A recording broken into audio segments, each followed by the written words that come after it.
Welcome to the Vision Driven Marriage Podcast. If you're struggling in your marriage, or maybe you're wondering if it's even salvageable, before you give up or before you let things get too hard, let us come alongside you and help you solidify your marriage. We offer biblical encouragement and insight to help you strengthen your marriage. Hey, welcome to the Vision Driven Marriage. We're Doug and Leslie, and today we're going to be talking about masculinity. We're going to be looking at the difference between healing masculinity and toxic masculinity, and we're going to be unpacking the verses 1 Corinthians 16, 13, and 14, and Micah 6, verse 8. Now, one of the things we want to do, we want to make sure that first of all, we recognize that even though today's episode is about masculinity, we recognize that there is an equally important but very different set of roles for masculinity and for femininity. And today we're looking specifically at masculinity because it's been such a hot topic in the world. And we hear the term toxic masculinity a lot, but it's not defined very well. And as a result, there have been a lot of people who think that masculinity in general is automatically toxic. Yeah, I think what we see too is that people would generally say that if someone is different than them, then somehow that's toxic masculinity, or if it doesn't fit the stereotype. But the truth is, the crux of masculinity is in a belief and a behavior, not necessarily in an outward appearance. Right. And so one of the things we'd really like to unpack today, and we welcome any questions you have, please send those to us. But we would really like to unpack the idea between a biblical view of masculinity and the world's view of masculinity. So we would like to refer to them as healing masculinity versus toxic masculinity. The reason why we called it healing masculinity is because when masculinity is submitted to the Lord, it provides a healing atmosphere for the family, a growing atmosphere for the family, and it can be incredibly healing. Well, it can be, and we're going to break it down to three very different perspectives. It'll show you what we're referring to as the difference between biblical healing masculinity and worldly toxic masculinity. In God's idea of masculinity, you're going to see three things take place. You're going to see protection, provision, and a selfless attitude of humility, thinking of others as more important than yourself. In the world's view of toxic masculinity, you're going to see oppression, like a dictatorship. You're going to see neglect, and you're going to see selfishness. And so those things, oppression, neglect, and selfishness, are very toxic. Yeah. But people make the mistake of thinking, since those can go hand in hand with some of the traditionally masculine things we see, that makes masculinity itself toxic, and that's just not true. Not true. And you have some statistics to talk about that, don't you? Well, I do. But first, what I'd like to do is I'd like to share the verses where we're basing all of this idea. 1 Corinthians 16, verses 13 and 14 is a call to us to be men. Here's what God's word says. God's word says, "Be alert, stand firm in the faith, act like a man, be strong. Your every action must be done with love." Now, I want to make sure you understand the two things. We see, first of all, God is calling us as men to be strong. And being strong is going to be an essential part of being able to protect your wife and your children, being able to provide for your wife and your children, being able to selflessly think of them first. That's being strong. Because it's in our moments of weakness that we don't do the things that we've been called to do. And I want you to realize we've been given an incredible privilege that is so often misunderstood. What's it mean to really be the leader of a household? It doesn't mean that you lord over anyone. It's exactly the opposite. Instead, you recognize that by God's grace, you've been given an awesome, wonderful responsibility to love your family the way God's called you to love them. And taking that responsibility seriously causes you to think of them rather than thinking of yourself. If someone has to have a difficult time, it's going to be you. It's not going to be your wife or your kids. If somebody's going to have their choice not take place today, it's going to be you, not your wife or your kids. It's an act of protection, an act of provision, an act of selflessness. Now, The other verse that I wanted to share with you gives us a little demonstration in these areas. Where did we come up with protection and provision and selflessness? Micah 6:8. God's word says, "He has told you, O man, what is good and what does the Lord require of you, but to do justice, to love kindness, and to walk humbly with our God." Now, loving justice, we as men need to stand up for what's right. There is right and wrong, and it's not up to us to decide. God's already decided. And so, when we have these opportunities to stand for what's good, to stand for what's right, we need to make sure that we do that. That's what God requires of us. He also requires us, however, to love kindness. And so, again, God has never called us to be oppressive. He's never called us to lord over others. Instead, in kindness, He's called us to provide for and protect others. And it's easy to be confused because some people think through protection they're going to tell people what to do. Telling people what to do, oppressing them, is toxic. Protecting and providing for them is not. It's God's call to masculinity, and it's all going to hinge on the last part of Micah 6:8, which is to walk humbly with our God. Because when you're not walking humbly, when masculinity is not submitted to the Lord, when the leader of the household is not walking humbly before the Lord, none of those things can take place, because in our own strength, we tend to be oppressive. We tend to be, toxic in our own behavior and our own attitudes. Right. And one of the things that happens frequently, we've talked about this in several other episodes, the places where you are made to be strong, if not submitted to God, will be the place where you're weak. Because God's given you incredible abilities, and men recognize that, God has given you physical strength. But if you trust your strength instead of trusting God to lead you in what to do with your strength, then you can fail and your masculinity can become misguided. He's given you intellect, but if you trust your own intellect instead of trusting what God has given to you, again, if you're not submitted to Him, surrendered to Him, and using those incredible things for His glory, then we do see neglect and oppression and difficulties that shouldn't exist. And, the same is true for us females, but we're geared to be the nurturer. Right. And when our nurturing isn't submitted before the Lord, then we can tend to be selfish and neglectful, in that nurturing of our children and even the nurturing of the people around us that the Lord gives us to love. We're going to be talking about that in a future episode in the next couple of weeks about complementarianism. And so watch for that episode coming up. Because we do want to go ahead and mention right now that we recognize, and we want to encourage all of you to recognize, that the roles for men and women are equally important. They are God ordained, and they are different, but they are of equal value, equal importance, equal necessity. Now, we don't want you to get confused, because right now we've got so many people talking about gender roles and difficulties.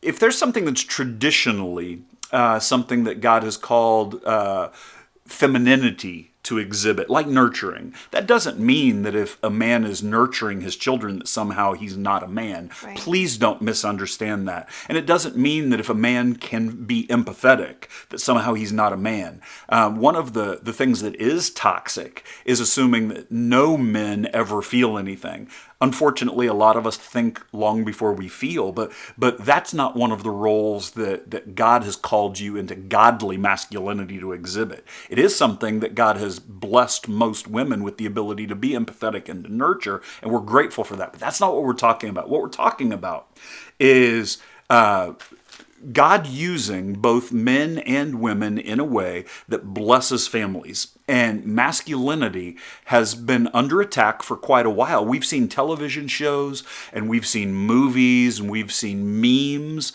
where the husbands, the fathers are bumbling fools, where they are mean and oppressive. We see where men, in society where men are portrayed as someone who shouldn't be listened to and should be rebelled against. And so what we've seen as a result is we see men who either have tried to stand up against that kind of oppressive view from media, and they have become oppressive themselves, and God has never called you to be oppressive. Or we see men who've just given up, and they don't want to take the responsibility. God's blessed you with the responsibility to protect and provide for those that he's put in your care. And we can't have men neglect that, but we also can't have men be oppressive. Mm-hmm. So as we look at gender roles, one of the things we're hearing right now in society is that somehow all masculinity is toxic. But let me go ahead and share a couple of things with you. In 2020, a survey was done that showed that children from single-parent households typically come from households where they are raised by a mother. Now, this is the part that surprised me. 43% of the boys in our country are being raised by just their mother. And 78% of teachers in public schools are female as well, which means roughly half of the boys in our country throughout their day are under an influence that is 100% feminine. Now, again, that's a blessing. That's great. But what they're missing is the influence of a masculine influence in their life. And we need both desperately. And so, we hear people talk about how masculinity itself is harmful. But here's what we've learned, and statistics show this over the years, it's only increased. But if it was true that masculinity by its very nature was somehow wrong, or toxic, then you would expect a child who didn't have any masculine influence to be in a much better situation if it's true that masculinity is by its nature toxic. But we find the opposite to be true. Young men and young women who are raised without a masculine influence are much more likely to go to prison. They are much more likely to drop out of school, much more likely not to seek a college education, much more likely to struggle in areas where it breaks my heart. Children shouldn't have to struggle in those areas. So the absence of masculinity actually increases the likelihood of a struggle in people's lives. So we know that it can't be toxic in its nature. What we need to look at instead is, what is a godly view of masculinity? What can we do that will bless, help, and strengthen the family?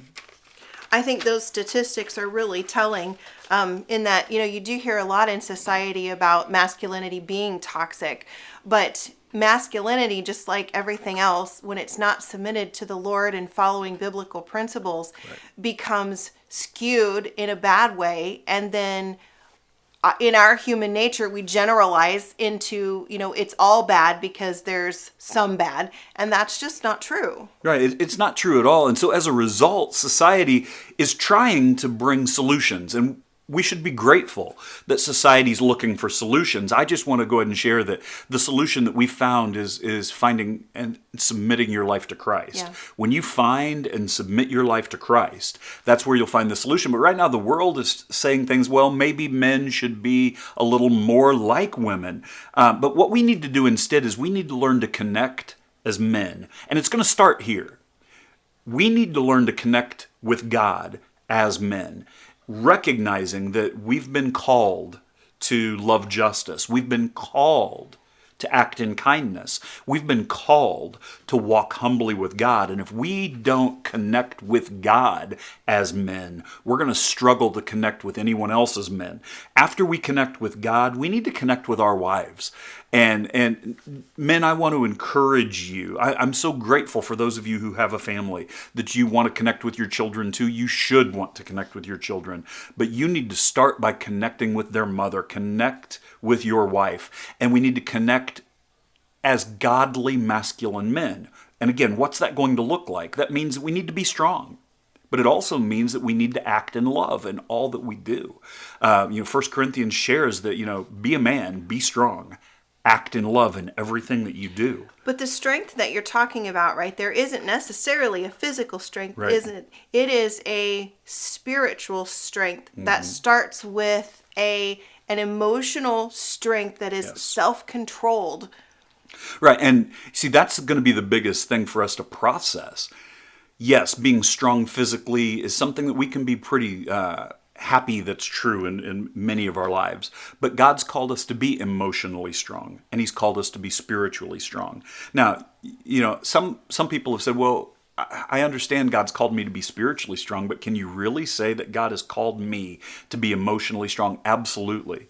God wants you to be there for your family, where even when things are difficult, you're strong for them.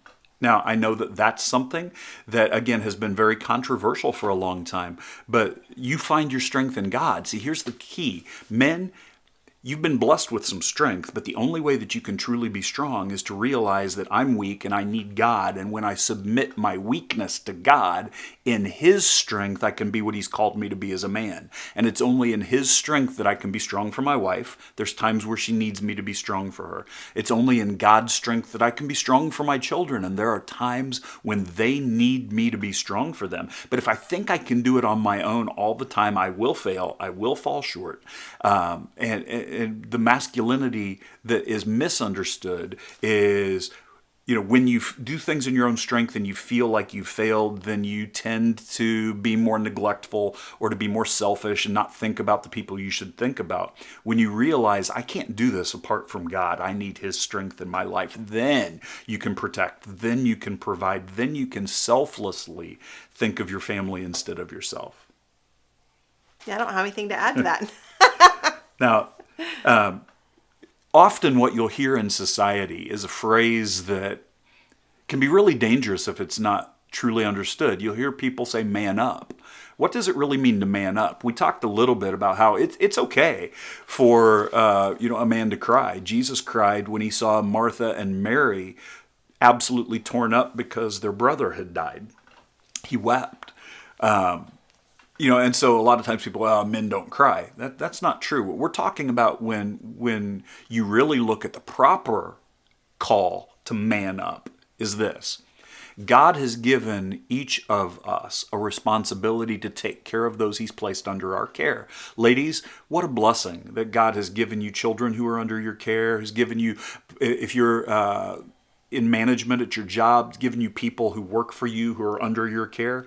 And men, the same is true for you with children, with management, but also this wonderful opportunity for you to recognize that you have an equally important spouse that God's asked you to take care of. So you have that responsibility by God's grace to provide and protect and to think of your wife and to think of your children before you think of yourself.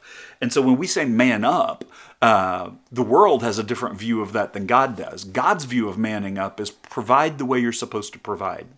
And whatever that means, follow the leading of the Holy Spirit to be able to provide physically, emotionally, and spiritually. Provide. And if you've fallen short, keep in mind, God's going to continue to give you opportunities every day to provide. Don't get stuck in the trap of thinking that I failed to provide the way I should have yesterday, so I've failed to be a provider. God's giving you opportunities right now.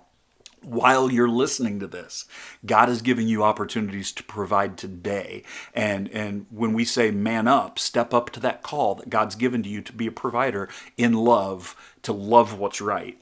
Also, you have the opportunity to be a protector, to protect the heart, to protect the physically protecting is important, but emotionally protecting is important too.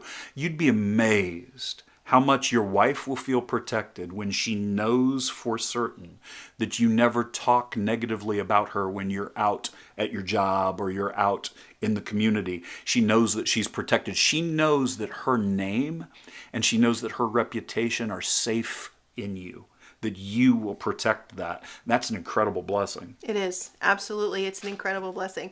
So what I hear you describing is the biblical concept of manly leadership, right? Who has that man who has authority over his household. Like we've been given to, the girls and I have been given to you under your authority, but it's not your authority to lord over us. Right. It's your authority to protect and to provide for us and to take responsibility for us. Yes. And I think a lot of times that taking responsibility is misunderstood. Yes. But I know in our relationship, that's the one thing that I I find most of my security in is knowing for sure that when the rubber hits the road, he's going to take responsibility for us. Right. And there is a safety and a security in that that's almost undescribable. Like, I don't quite have words to describe how awesome that is, because awesome doesn't quite get it. Right. And when you look at that kind of protection, what God has called us to do is to love fully the way we're loved. I want you to think about the way God protects you. There's things that you might act upon because you don't have all of the information. And how many times has God shown you what you're believing isn't true, this is truth instead? That's the kind of protection that we get the privilege to do, men. We get the privilege to be able to love what's good and what's right.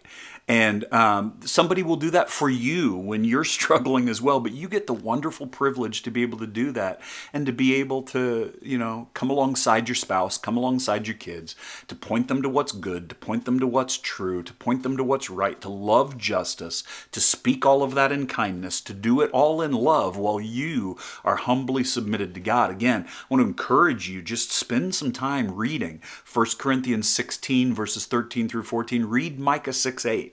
And look at what God's called us to do. When God says man up, when God says be a man, be strong, he shows us what that looks like. And the godly demonstrations of what it looks like to be a strong man are going to be things that not only will bless you, but they will bless those around you and especially bless your family. I think talking about some of those traits when they're submitted to the Lord it is really important, but the odd thing is that when they're not submitted to the Lord, that very same trait, the Lord can use, not the Lord, sorry, the world can use it for destruction. But when it's submitted to the Lord, it is used for good, and it's healthy, and it creates an environment that is safe, secure, a place to grow in. Right. And so what are some of those traits that are, when they're not submitted to the Lord, they provide a place of destruction? Right. Once again, we see how the things that can be strengths, not submitted to the Lord, can be your greatest weakness. So being a man must be properly harnessed. I want you to think about that. Because when the things that God's called you to do are not under God's control, but they're under your control, they can be toxic. Let me give you a couple of examples. The same trait that brings destruction of strongholds to protect people can also bring tyranny if not harnessed. The same trait that can foster greed, which is terrible, can build empires when it's harnessed properly, and can build economies when it's harnessed properly. The same trait that drives men to take foolish risks can also drive men to heroic deeds when properly harnessed. And so the whole key comes down to humbly walking with God. If, I can take a risk in my own strength that is just a foolish maneuver, or I can follow the leading of God, and that same wiring that God's given to me to take a risk can cause me to heroic action for my family. And so really being surrendered to God is going to make all of the difference. And the same is true for us as women too, that the traits that are stereotypically women's, the nurturing part, when that's submitted for the Lord, that is going to create a position. And we're going to talk more about that. I think I said that. We're going to talk more about that in a future episode. Now, in the process, what we can do is we can recognize and be thankful for the things that God has given to us as a starting point. So, whether you have been successfully submitted to God at this point or not, you need to be thankful for the way that God has wired you. Because men, God has wired you to protect and provide. Sometimes that's misunderstood today.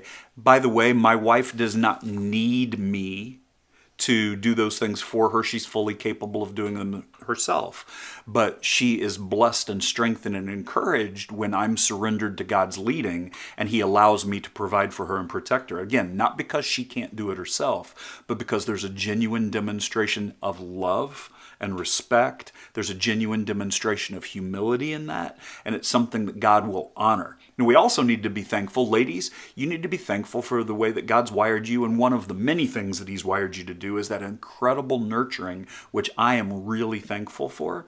And we look at all of these things that go hand in hand, hand in glove, really. They just fit.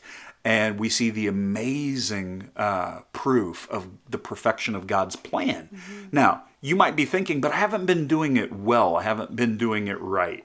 I want to give you some encouragement. The places where you have succeeded, God will use them beyond what you think those actions actually did. And the places where you failed, God gives you an opportunity today to realize that He's called you to a walk with Him that is day by day. Will you submit to walking with Him today? Here's an example of that. When you're doing things right, you just don't realize how far the ripples are going to go. Right. I had gone out to supper the other day with a friend of mine, and the young girl at the counter, she was a high school girl, at the counter, who knows both of us, both Doug and I in separate areas. She doesn't know us much together, but she knows you, and then she knows me from another area. But she has seen us talk about each other, and her comment just kind of blew me away. Actually, she's like, when I get married, I want to have a marriage like you guys because you're so cute. And I think we've been married for 34 years and we're still being called cute as a couple. It just cracked me up. But the point is that when things are submitted to the Lord and they work well, people notice and they want what you have. Yes. And I'm telling you, we're not doing anything special that just us can do, that just we can do. You're able to have the very same relationship that we have if you submit to the Lord's leading. It's as simple as that. And when it comes to masculinity, some of you today have been processing what we've said as a husband. You say, I can relate as a husband. Some of you can relate as both a husband and a father, but there's some of you who are listening today who said, I'm single, I don't have a family. And so, as I look at what it means, my sphere of influence is different. But what Leslie just shared is really important, and I want us to leave with this idea. God has given you an opportunity as a man to demonstrate what it looks like to walk humbly with the Lord, mm-hmm. to love what's right, to love justice, to be strong, physically, emotionally, and spiritually, to be strong, and to do everything that you do in love, to follow those verses that we've shared with you. And you don't know what your influence is. You may not have a wife right now. You may not have children right now. But if you can be a man who has submitted himself to the Lord, and if you can be masculine according to what God's called you to do, to provide, protect, and to selflessly think of others, to do the things that these verses we've shared have called you to do as a man, you're having an influence over the lives of others, and you may not know it. There are children who notice what it looks like to be a submitted, surrendered man of God because they're watching you. Mm-hmm. And they may not be your children, but they're watching you and they realize, oh, that's what it looks like to be a man who loves God and to be a real man. There are others who someday will date and marry someone else, but they're watching you and they realize that's what a godly man looks like. That's what God's calling my heart to look for. So be encouraged, whether you're currently a husband or not, whether you're currently a father or not. We want to call out to your heart to be a man who is surrendered to God, saying, God, show me what you say it looks like to be masculine in this day and age. Because it makes a difference. It absolutely makes a difference. We want to thank you for listening to the Vision Driven Marriage. We want to thank you for all that you have done to encourage us, and we want to encourage you to seek the Lord as He solidifies your marriage.